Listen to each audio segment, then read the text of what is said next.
Good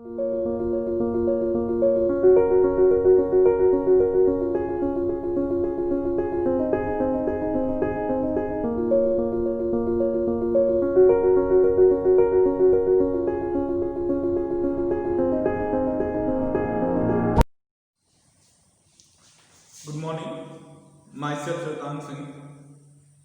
In previous video, we discussed about the Slave dynasty. आगे हम बात करेंगे खिलजी डायनेस्टी के बारे में। तो खिलजी डायनेस्टी जो है उसका जो टाइम पीरियड है वो 1290 टू 1320 ईडी के बीच में है। खिलजी वंश का जो समय है वो 1290 से लेके 1320 के ईडी के बीच की बात है। तो हम इसमें बात करेंगे खिलजी वंश की। तो शुरू करते हैं।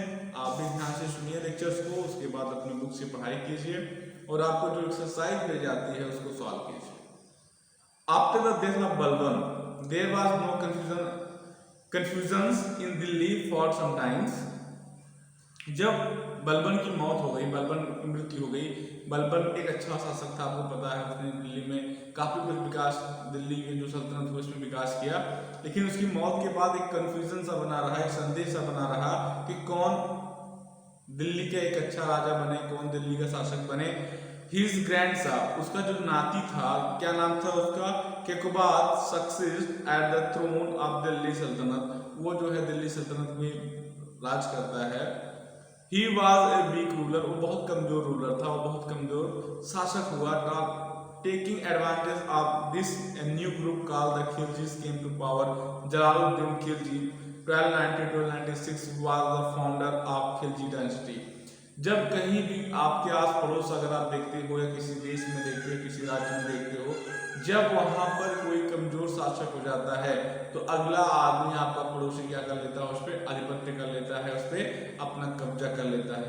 तो यहाँ पे भी वही घटना घटी। यहाँ पे क्या होता है, जब बलबन की मौत हो जाती है तो कोई दिल्ली में अच्छा शासक नहीं बनता है।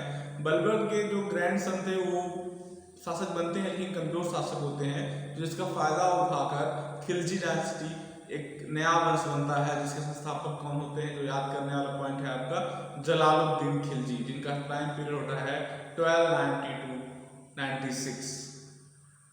He ruled for a brief period of only 6 years। इनका जो टाइम पीरियड रहा है वो केवल 6 सालों का रहा है। He was murdered by his nephew Alauddin Khilji who later become his heirs।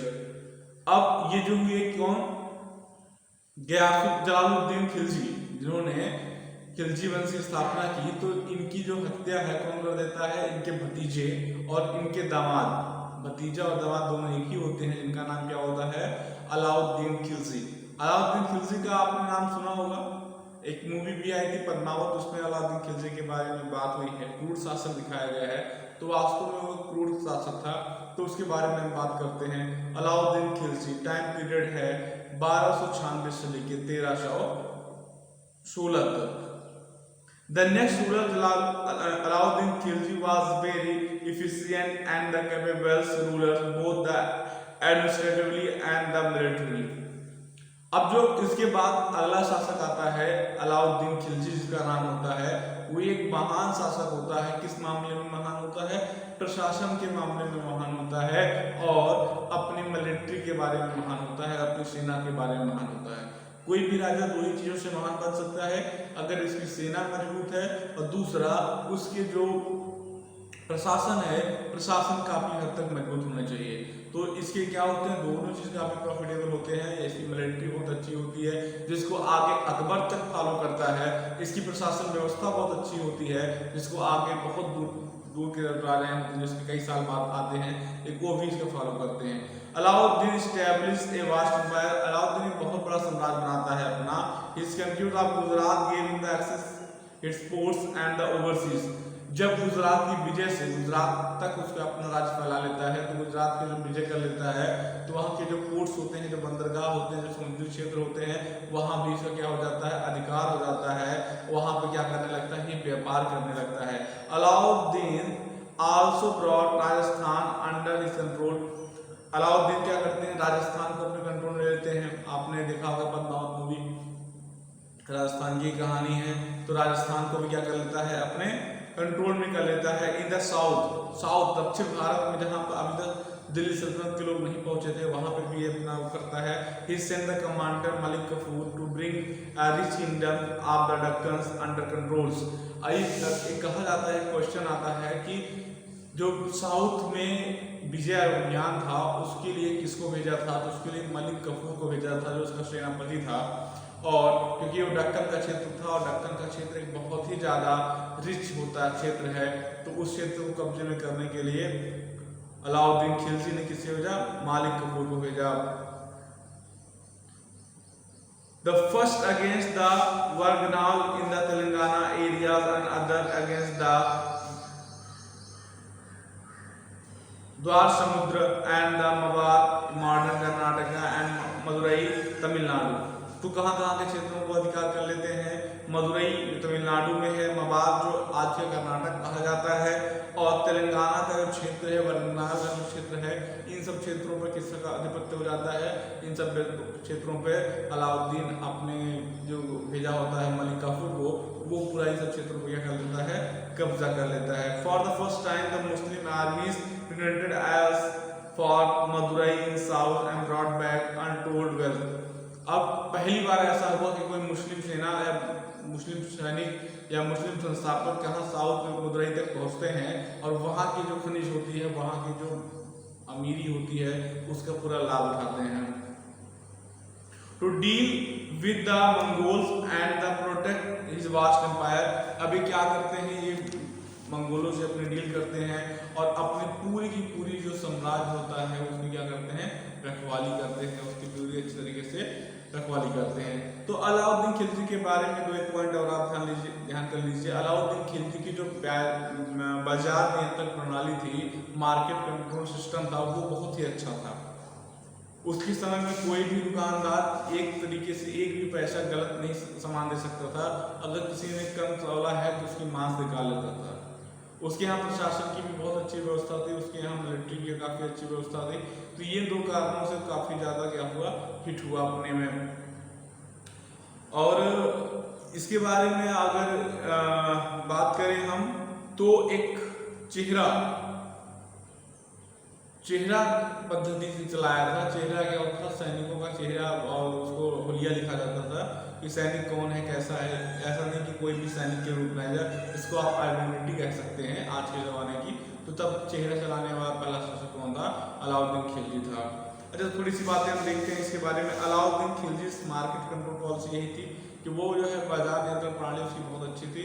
कोई भी व्यापार में धांधलेबाजी नहीं कर सकता था, किसी भी तरीके से गलत सामान नहीं दे सकता था। दूसरा था मिलिट्री। तो मिलिट्री के मामले में उसकी सेना बहुत ही बहादुर, बहुत ज़्यादा बड़ी मात्रा में सेना थे उसके पास, और उसके पास बहुत ज़्यादा क्या थे, घोड़े, हाथी, सब चीज़ों से था। तो ये चेहरा नामक एक पद्धति चलाते हैं। फिर एक आता है land revenue system. Land revenue system में क्या होता है, apart from the control of the markets, Alauddin took important steps in the field of the land revenue administration। Land revenue का मतलब होता है भू राजस्व कर, जो आज आप भी देते हो। पहले क्या होता था, राजा लोगों की जमीन होती थी, तो राजा लोग उस पर खेती करने के लिए, उसको उसके उपयोग करने के लिए उस पर कुछ कर लेते थे, जिसको क्या कहा जाता था, जिसे कहा जाता था आपका लैंड रेवेन्यू एडमिनिस्ट्रेशन। इसको लेकर उसने एक बहुत सारे बदलाव किए। He decided that the land revenue would be accepted on the basis of the measuring the land under the cultivation। अब क्या था, पहले के लोग जैसे आपको 5 बीघे जमीन दे दी, उस पर आप खेती करो या ना करो, उस पर आपको 5 बीघे का ही क्या देना पड़ता था, लैंड रेवेन्यू देना पड़ता था। लेकिन जब अलाउद्दीन खिलजी आ जाता है, तो अलाउद्दीन खिलजी कहता नहीं, ऐसा नहीं करना है आपको। आप जितने भाग में खेती कर रहे हो, जितने भाग में आप खेती है, बस और सिर्फ उतने भाग का क्या देना है आपको, उतने ही भाग का आपका लैंड रेवेन्यू देना है, जो किसानों के लिए काफी राहत भरी खबर थी। His meant that the rich and powerful in the village who had more land could not pass on their burdens to the poor, so the sultan also kept the strict watch on the local। अब इसका मतलब ये नहीं था कि उसमें गरीबों का शोषण हो जाए, अमीरों का नहीं, वो खुद ही इस चीज़ों पे नज़र रखते थे कि नहीं किसको कितना रेवेन्यू देना है, कौन कितना गरीब है, कौन कितना अमीर है, किसके पास कितनी खेती है, कितना खेती करता है, इन सब चीज़ों पे वो बहुत ज़्यादा फोकस किए रहते थे। तो एक आप कह सकते हो कि इनका खुद का एक बहुत अच्छा कंट्रोल सिस्टम था इस पे। The sultan also kept the strict watch on the local official responsible to the revenue collection। अब रेवेन्यू कलेक्शन के लिए भू राजस्व जो कर होता था उसको लेने के लिए ये लोकल ऑफिसर अपॉइंटमेंट किए होते थे, अधिकारी हुआ करते थे, वो जो लोग उनका जिनकी जिम्मेदारी होती थी कि सब लैंड रेवेन्यू दें। Their accounts were the strictly checked so that they could not cheat in the states। अब क्या है कि ये जो होते थे ये बहुत ज़्यादा स्ट्रिक्ट होते थे, ये लोग ध्यान देते थे कि कोई ऐसी मनमानी ना कर सके। जो रेवेन्यू आज उसको चेक करते थे कि उसमें कोई पैसे में धोखेबाजी तो नहीं है। तो ये काफ़ी ज़्यादा जो नियंत्रण होता था, एक नियंत्रण जिसे कहते हैं किन चीज़ों पे, अपने मिलिट्री पर, अपने प्रशासन पर, अपने बाजार पर और भू राजस्व लैंड रेवेन्यू पर इसने किया, इसलिए एक बहुत बड़ा शासक माना जाता है ये। आगे बात करते हैं हम तुगलक डायनेस्टी की। तुगलक बोले तो 1320 से लेकर 1412 का टाइम पीरियड है। अब इसके बारे में हम बात करते हैं। तो तुगलक डायनेस्टी के बारे में बात करें तो ये टाइम पीरियड है इसका 1320 to 412, 1320 से लेकर 14 से 12 का जो समय है काफ़ी बड़ा पीरियड है तुगलक डायनेस्टी का। तो तुगलक डायनेस्टी के बारे में हम पढ़ लेते हैं, कुछ मुख्य मुख्य चीज़ों को पढ़ते हैं क्योंकि ऐसे पढ़ना सही नहीं है। तो हम कुछ मुख्य मुख्य पॉइंटों को आपके सामने रखेंगे। आफ्टर अलाउद्दीन डेथ, जब अलाउद्दीन की डेथ हो जाती है, once again there was chaos and the confusions and new dynasty lead by the Ziauddin Tughlaq. जब क्या होता है कि एक प्रॉब्लम फिर आती है, जैसे क्या होता है कि एक राजा है, बड़े पैमाने का राजा है, बड़ा राजा है, जब उसकी मृत्यु हो जाती है और उसके जो उत्तराधिकारी होते हैं वो उस हिसाब से नहीं होते हैं, वो सक्षम नहीं होते हैं राजपाट करने में, तो क्या होगा? तो अगला ही तो कोई शिकार करेगा और उस टाइम जब शिकार होगा मतलब कोई दूसरा राजा उसके राज करेगा। और उससे पहले जब राजा मर चुका है उसके बाद का जो समय है और आक्रमण करने से पहले का समय है, तो इस बीच का जो समय होता है बड़ा कंफ्यूजन भरा होता है। इतिहासकारों के लिए उस समय को सही दर्शा पाना बड़ा मुश्किल काम होता है, इसलिए वो बहुत ज़्यादा क्या होता है उसमें डिस्टर्बेंस होती है। तो इसलिए क्या होगा कि जब अलाउद्दीन खिलजी मर जाता है उसके बाद हम क्या पढ़ते हैं, उसके बाद हम पढ़ते हैं आपका सीधा हमारा आता है तुगलक। और तुगलक डायनेस्टी के संस्थापक कौन थे? गयासुद्दीन तुगलक, जिनका टाइम पीरियड है 1320 से लेकर 1324। केम टू द थ्रोन, एक राजगद्दी पे आते हैं। Ghiyasuddin Tughlaq built the huge fort of Tughlaqabad which was massive and had 13 gates. अब एक गयासुद्दीन तुगलक के बारे में आता है कि तुगलकाबाद एक शहर है जो बसाया गया था इन्हीं के द्वारा। वहां पर एक बहुत बड़ा क्या बनाता है, ये